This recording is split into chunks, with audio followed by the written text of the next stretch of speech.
You're listening to the G3 Experience Podcast. We bring content about faith and sports. Thanks for tuning in. Please like, subscribe, share, and follow us on all of our socials so you don't miss out. Let's jump right into today's episode. Hey everyone, welcome to the G3 Experience Podcast, where faith and sports collide.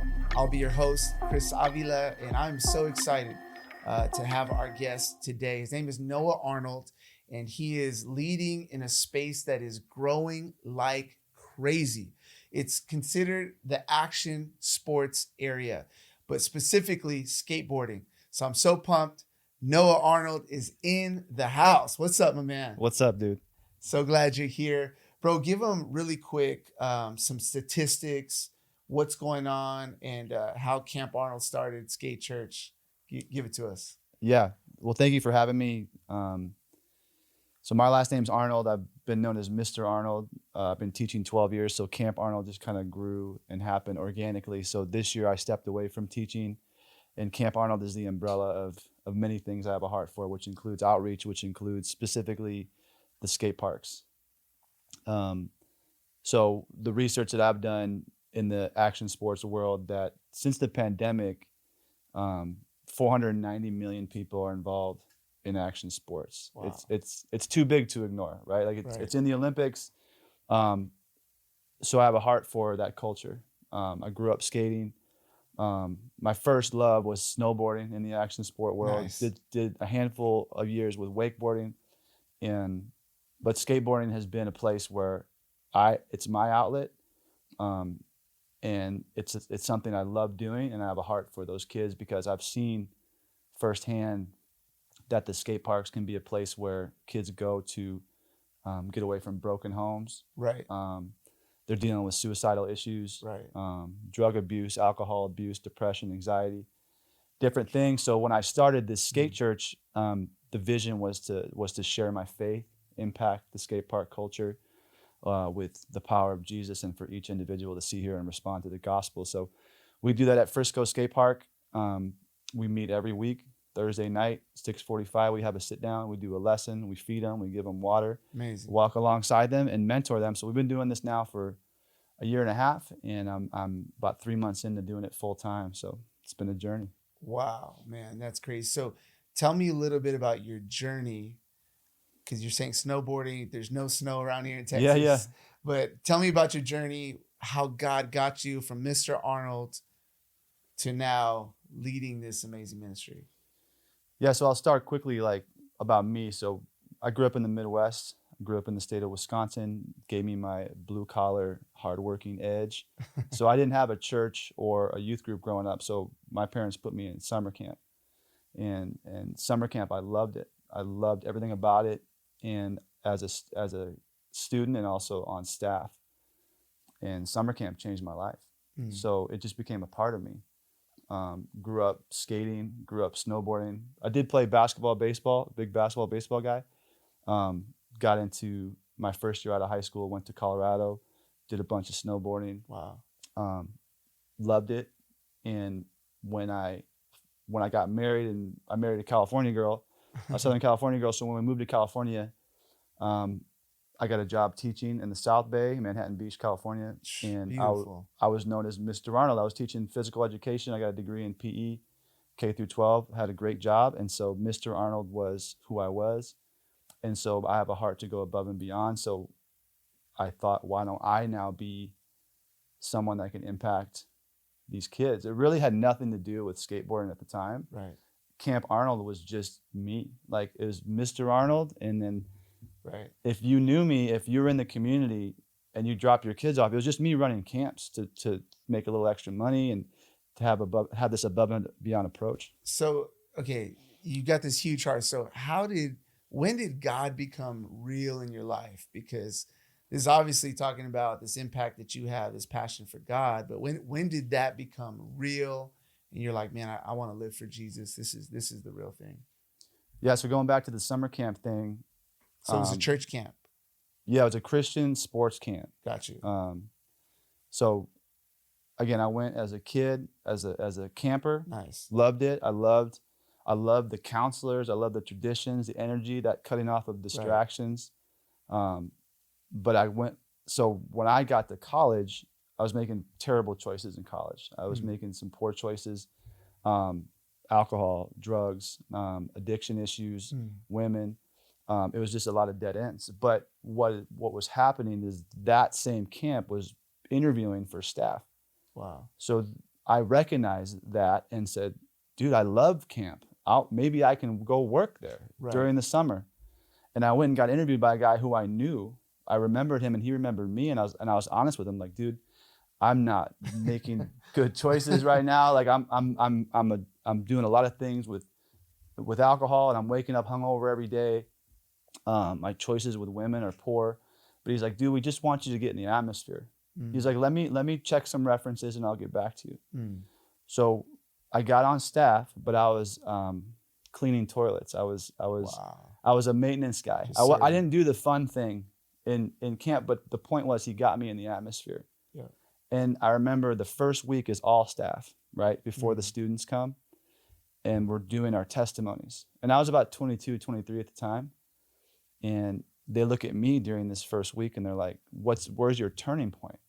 And I grew up a believer, right? I grew up a believer, and a lot of things happened growing up and developmental years, and a lot of things happened with my family. And like I said, I didn't have a church or a youth group growing up. I looked at him, I was like, I don't have a turning point. I wasn't happy being there at the time. I wanted to go home and party with my friends.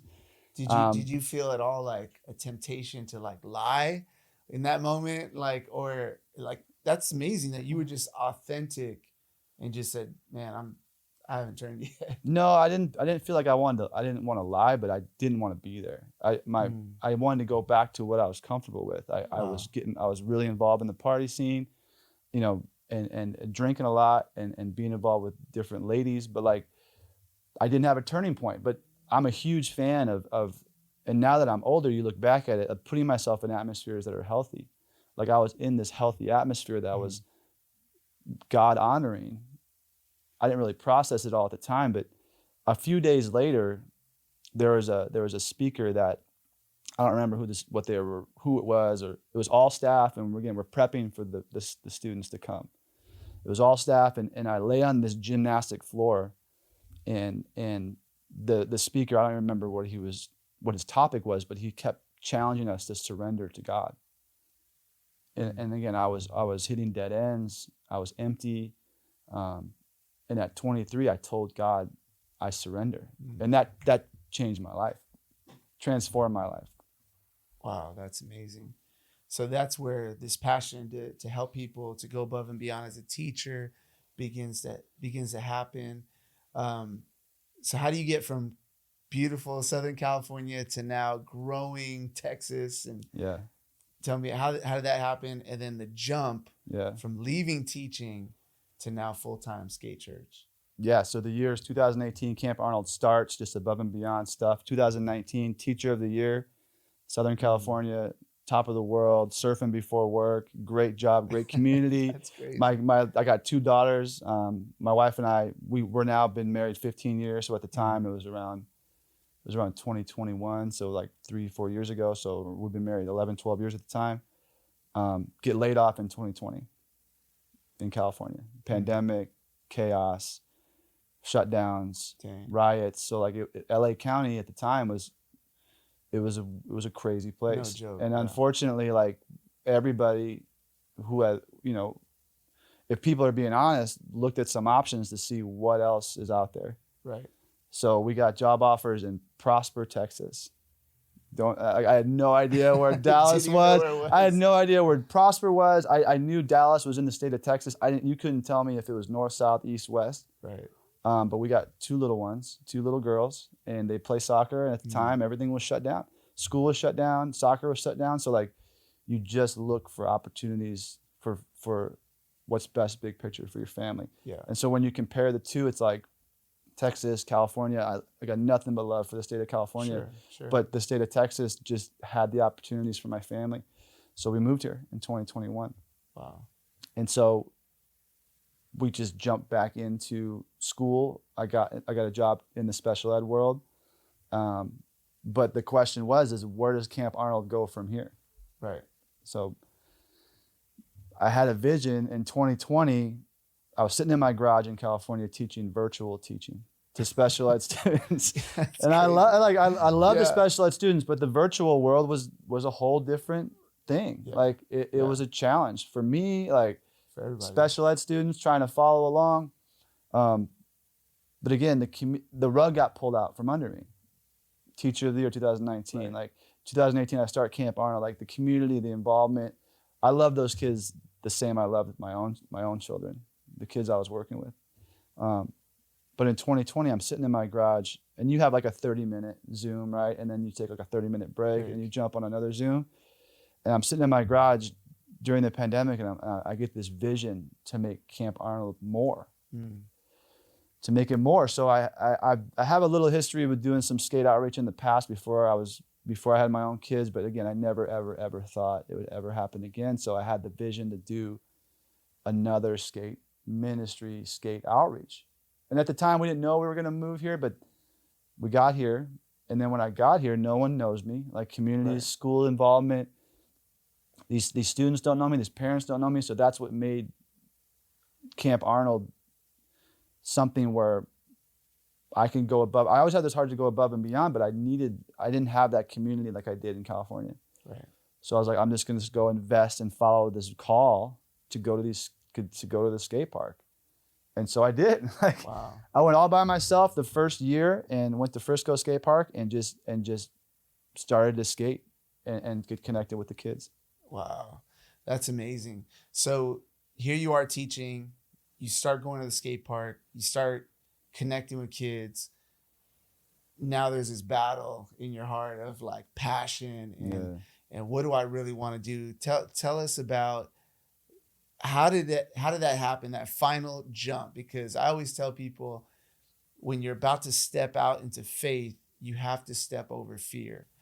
The enemy always uses the spirit of fear and to cause us to get our attention on that spirit instead of the Holy Spirit, instead of God's Spirit. So tell me about that battle. And what was the final, like, man, we're going to jump. We're going to do this. Yeah, so teaching, I continued to teach out here in Texas, and it was really uncomfortable. I never really knew why. I don't know if it was the pandemic. Obviously, different states have different approaches to doing things. Yeah. But I launched a Skatechurch in February of 21. Well, I launched it, like I did like a little startup thing to get some t-shirts and some stickers made. Right. In like right before the holidays of 21. And then in 22 we jumped in. And what I did is like, hey, I'm gonna start, once I was kind of involved, and skateboarding is organic, right? Right. You want kids to know who you are. You can't just jump in and expect them to respond. So I gave out stickers and t-shirts and said, hey, I'm gonna start this skate church, will you come? And enough of them said like, yeah, I'll come. And then I finally said like, cool, well, we're going to start next week. And I didn't know who was going to show up, but like 12 kids showed up. And the reason I say that is because I was doing this in addition with teaching. Right. Right. So and as the years go by, I've been teaching now in Texas 3 years. I was in the special ed world, didn't really find like that comfort of passion in the special ed world. When I got laid off in California, I was teaching elementary PE. And I loved it. I loved it, and I wasn't done. And I just wanted to make sure I wanted that life. I wanted to continue doing that. Right. So I get a job in the same district teaching elementary PE the following year. This is now the third year of teaching in Texas. I'm still doing Skatechurch every week. It's like this additional thing we're doing, but my career just is not feeling comfortable. I'm really frustrated. I come home, not happy, and I don't know why. I've loved teaching my whole life. Yeah. And what happened was, you talk about like that moment, and this was the start of the moment. So it was one night I couldn't sleep, and I was up all night. Like stuff at work was extremely difficult. Like I'm frustrated. I don't look forward to waking up and going, and I'm trying to understand why it's not working. So it's like 2 a.m. So it's 2 a.m. I can't sleep. It's like 2:15. I still can't sleep. I jump in the shower, I get out, I'm like, all right, I'm gonna go upstairs. I have this little like man cave, like this, like, it's like a media room, but I've turned it into this really cool man cave. But it's quiet and it's soundproof. So it's like dead silent in there. So what I did is I was so desperate to have answers. I got on my knees. And this is like 2:45, 3 a.m. And I just like, all I said was like, God, I need your presence right now. And like I was still on my knees, like sobbing, like I'm like, why is this not working? Like, so, and I heard the voice, and the voice said, surrender. And what I realized, dude, is like, I had been holding on to my career and trying to get back a life that I wanted. Like, obviously the pandemic affected a lot of people, including myself, and that rug got pulled out from under me. And like, I wasn't done doing that. Yeah. Teacher of the year, like community involvement. Yeah, you're comfortable. Kids who know me, like I know them, like these relationships and like things were working. But what I realized now that I'm in Texas is like, I'm trying to almost get back a life that's no longer there. Yeah. So there was that surrender moment where I realized, and keep in mind, remember when my life changed at the summer camp, God challenged me to surrender. Yeah. Same and so it was that moment I realized that my ego got in the way. My self-absorption got in the way, and me just being in full control of my life. That was the moment I like let go. And I was about halfway through the school year. So I still had to finish out the school year, but like, that's when it started me feeling like, whatever you want, God. What's so powerful about that is that I've seen like people that are on the journey with God, the most frustrated ones are the ones who don't surrender all.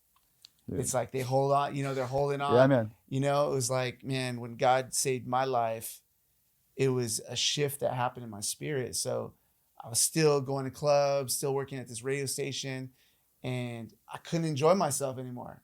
And everybody's like, what's wrong with you? And it was like, I knew God wanted me out of there, but it's the guys who don't surrender everything are the ones that get frustrated, and they're like, and then they blame God, and they're like, God, all right. But it's like, God's like, I just need you to surrender everything. Yeah. Your identity, who you are, what you're doing. You need to surrender it all. So that's so powerful, man, that you got alone in God's presence and he speaks. Our pastor always says this. He says, it's easy to hear God when you get in his presence, and so that's so encouraging. Was there any, did you feel like kickback when you started, when you jumped, and you're like, I'm doing this full time? What were some of the keys? Because I believe there's people probably watching that are in the same shoes as you. They're like, man, I hate this job. I feel God pulling me to do something that's going to impact his kingdom. But I'm afraid to jump. What were some of the things that helped you? And what were some of the things that, did you feel pushback or like nobody's supporting you? Or what was some of the pushback? So just to connect the dots a little bit. So when I had that surrender moment, the skate church was thriving, like it's growing. So I'm seeing like on average 15, 20 kids a week, sometimes 30, 35 kids a week. Wow. We filed to be a 501c3 that year. So like I never really asked for a lot of funds unless we did like we needed some food or maybe a little bit of travel. But like we're getting like these big one-time donations. This stuff's all like just randomly, like from people we don't even know. So again, I still wrestled with thinking when you live in a culture where you want to have comfort of a paycheck. Right. So I still looked for different opportunities in teaching. Like I interviewed like highly qualified, like crushed the interview, didn't happen. And these doors were closing. And I realized when I talked to my wife, I was like, babe, I think I'm ready to go full time. Yeah. And so obviously, and having a supportive wife, and this, is like number one, right? Like, and I know Unity, families and people that if they're not on the same page, or if they're not on the same page yet, they continue to go, and it's affecting their family. So again, my wife, we've been married 15 years.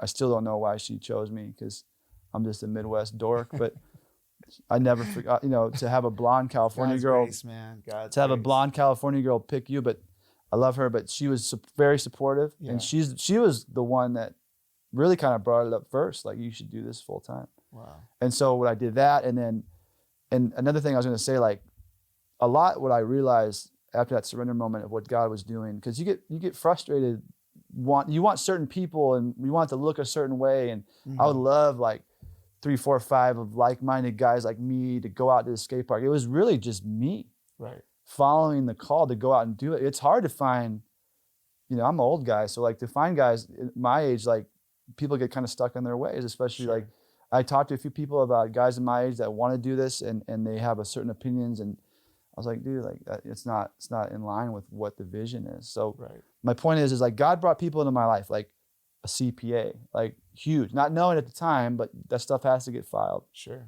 Board members, like this stuff has to be done. That's just lays the foundation. And when you build a skyscraper, you have to dig down first. And that's like the unsexiness of it. Yeah. You know what I'm saying? Because everybody wants to look cool. But what I realized is God was bringing in these people that I thought they were supposed to be people that looked like me. But it's people on the back end of things that were really helping me get the foundation laid. And I still feel like I'm digging down to build this skyscraper. And so when all that stuff was in place, and then you get all the tax ID, the business stuff, like all that stuff in place, and you got your wife's support, you got board members that approve everything, and then you seek a lot of counsel. And I fasted for 3 days, and I finally talked to my principal at the end of the year. I was like, I'm being called full time in the mission field. I was like, I will not be returning next year. Wow. What did they say? How did they respond? She was super supportive and called it very honorable and totally understood, because she was aware of what I was doing. And again, it just became something that I never thought the skate church would become a full-time thing. Again, I have a heart to go above and beyond. I have a heart to share with people good news, right? And if we're really believers like we claim to be, and in the skateboarding world, we say, we use the term posers or phonies, like don't be a poser, don't be a phony. Right. If you come out and dress like a skater or have a skateboard and don't skate, you're being a poser, you're phony. So it's like in this faith, it's like, bro, I don't want to be fake. I don't want to be phony. And when I got that vision in 2020, obviously we all remember 2020, but it was a ton of all talk, no action. And I was sick of it. I was sick of this all talk, no action world. So when I said it finally became this, God closed all those teaching doors. And again, I don't know, it just all happened where the only road for me to go down with all the green lights on it was this direction. So when I told my principal, she totally understood. She wrote me a letter of reference, say, come back whenever. And then since then, I've just been all in 24/7 since then. Where do you see Skatechurch going in the next 3 to 5 years? Where do you see God doing in Camp Arnold? Yeah, so the next 3 to 5 years is just obedience, just being obedient to what God wants. There's plenty of conversations that are happening of how we can impact other skate parks. Our mission is to disciple these kids and to be generous givers and to walk alongside them and to share the gospel. And we want to do that at as many places as possible. Again, we meet at Frisco Skate Park consistently every week, rain or shine. The only time we didn't meet is when we had the tornado warning. So, but my point is like the consistency is huge, and it's really paid off. And we have conversations of doing other skate churches, other type of things at other skate parks. Right. But again, skateboarding is organic. Like it's not a rushed thing, so you don't want to just rush into it. So the next 3 to 5 years, it's just being obedient to what God wants, and we'll walk through those doors when it's supposed to happen. This week, we were just talking before we jumped on here. Kids literally got saved this week. Yeah. Tell me a story or two of some of those kids. So just in the past 3 weeks, I think we've had 5 kids come to Jesus the past 3 weeks. And it's, again, when we're out there, we're done with the fakes. We're done with the phonies. The kids are done with it. And you and I have talked like, these kids aren't going to church. These kids are, but they're searching. Right. They're lost. They're hungry and they want something, you know, and they're open to it. So the harvest is ripe, the workers are few, right? So like we're those workers. So when we go out there, we don't mess around, and the response has been respectful. So to tell a couple stories, so one kid comes up to me He's a young kid, high school kid. He says, I'm addicted to porn. Can you pray for me? And I was, of course, man. Like been through it. Like we've all been through our stuff, and this is the world we live in. This stuff's everywhere. Right. Pray with him. I'm like, dude, do you have a turning point? Because I remember back to me, like my story. Like they asked me if I have a turning point, and he's like, no, I don't have a turning point. I was like, dude, today is the day you can have your turning point, because you're going to continue to be tempted. Let's go. And then when you're tempted, Satan's a roaring lion, looking for someone to devour. So like, he's going to remind you that you don't have that security in knowing that your sins have been forgiven and you're covered by the blood of Jesus, and you have that purpose and that peace. So at the skate park, we pray and he's accepted Jesus into his life. Another story, I was at the skate park, and it wasn't even like a skate church night. I'll go throughout the week and just stay involved in the community and stay in the mix. And a kid pulls me aside. I've known him for a while, but again, that's the relationship side. It's that organic stuff. So he pulls me aside and he's telling me he's been suicidal the past year. Tough upbringing, like fills me in on how he was raised, but this is the reality of kids. Like not everybody has this perfect upbringing, and it's not a shocker to know that the youth today are going through all sorts of craziness. So I asked him again the same thing. I'm like, do you have a turning point? And he's, I believe in Jesus. I've asked him multiple times. I'm like, cool, dude, but like, can you specifically tell me? Right. Because I'm telling you, because when you get tempted to kill yourself again, Satan's going to remind you you don't have this turning point, like you aren't saved, that Jesus doesn't love you. I'm like, do you want to make that choice today? And then sure enough, like we pray, he accepts Jesus to his life. You know what's crazy? And I didn't know this at the time. It was World Suicide Prevention Day. Whoa. I didn't know that. I didn't know that was of course, like through social media, like later I found out that it was. But that kid accepted Jesus that day on World Suicide Prevention Day. Yeah. And multiple other stories, man, but it's been awesome, man. And just to be a PE teacher and to be available, to be used by God, has been awesome. I love that term, turning point. Jesus says, you've got to be born again. Yeah. And in the physical, we celebrate our birthdays, right? We celebrate, we give gifts and all that thing. I love to celebrate my spiritual birthday. That was my turning point. It was June 22nd, 1997. It's a moment that I'm reminded constantly every year. And I think a lot of this generation, that's important to identify the moment your life has changed. It's not perfect. Yeah. But it's the moment that God stepped in and rescued you and now can empower you to live different and live for God and be used by God. God brought us together, connected us, and now we're like helping each other out. Like what made you want to connect with me out of all the amazing people in the world? I'm like, I seriously feel honored, but like what drew you to like connect? So your daughter played soccer with my daughter. Yeah. That's how we first connected. That California connection. Yeah, and I loved your fade too. So I was like, dude, this guy's got a fade, man. I got to meet his barber. So shout out to your barber. Yes, sir. But when I first met you, we were just doing surface level talk, and at the time you were working for FCA, and I was like, dude, and at the time I was still teaching, but I started my nonprofit, and I think I filled you in a little bit on what it was, and again, at the time I didn't think it'd be like a full-time thing.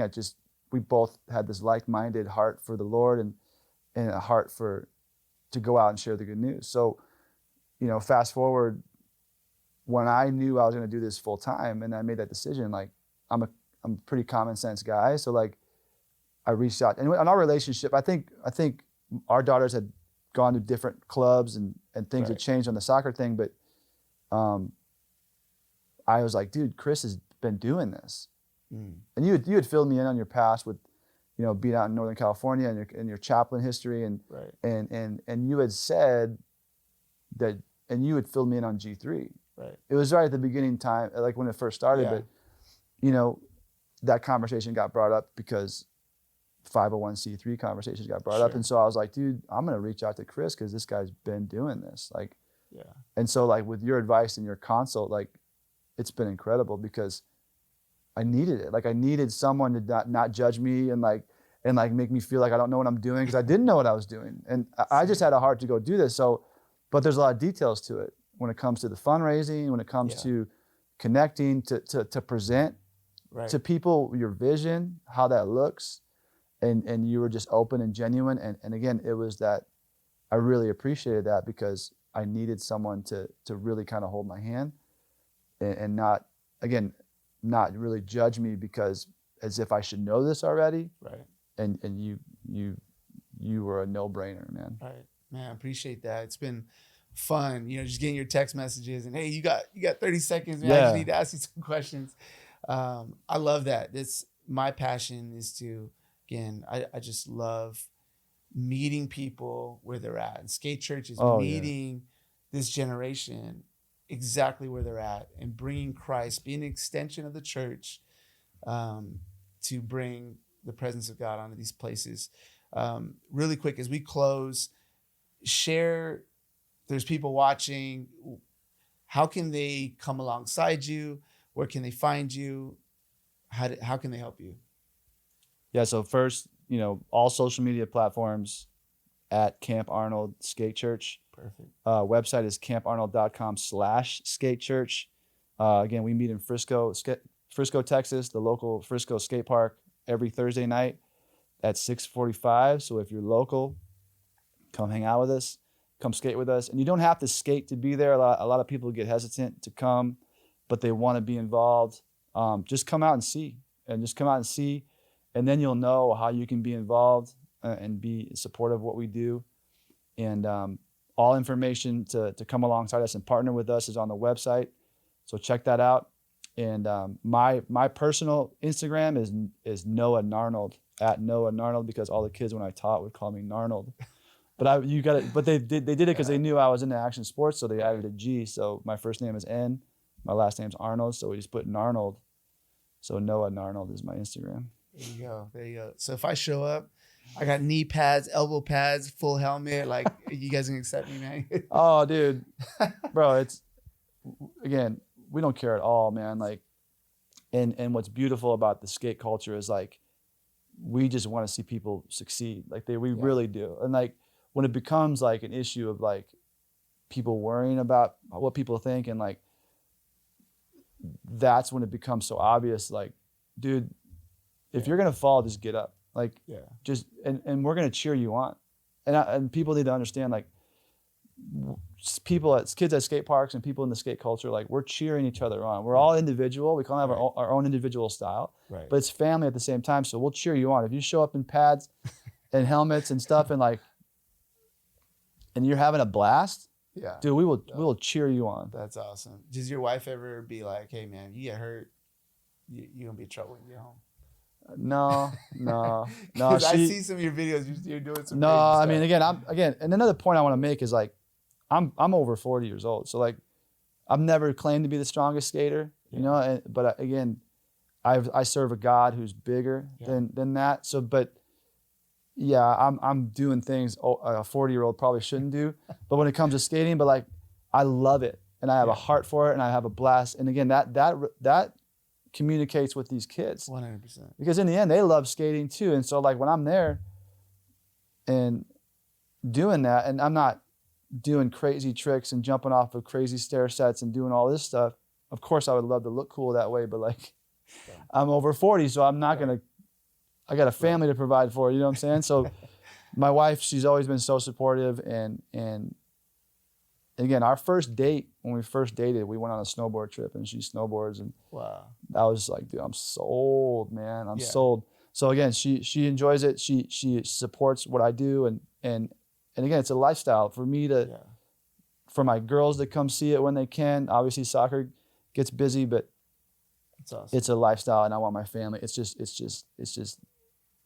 not different when I'm at home compared to when I'm at the skate park. Right. Now, your authenticity is what, this generation can really sniff out, whether you're real, whether you're fake, and that's what they're looking for. Yeah, so, man, I'm so pumped for you, man. I'm excited.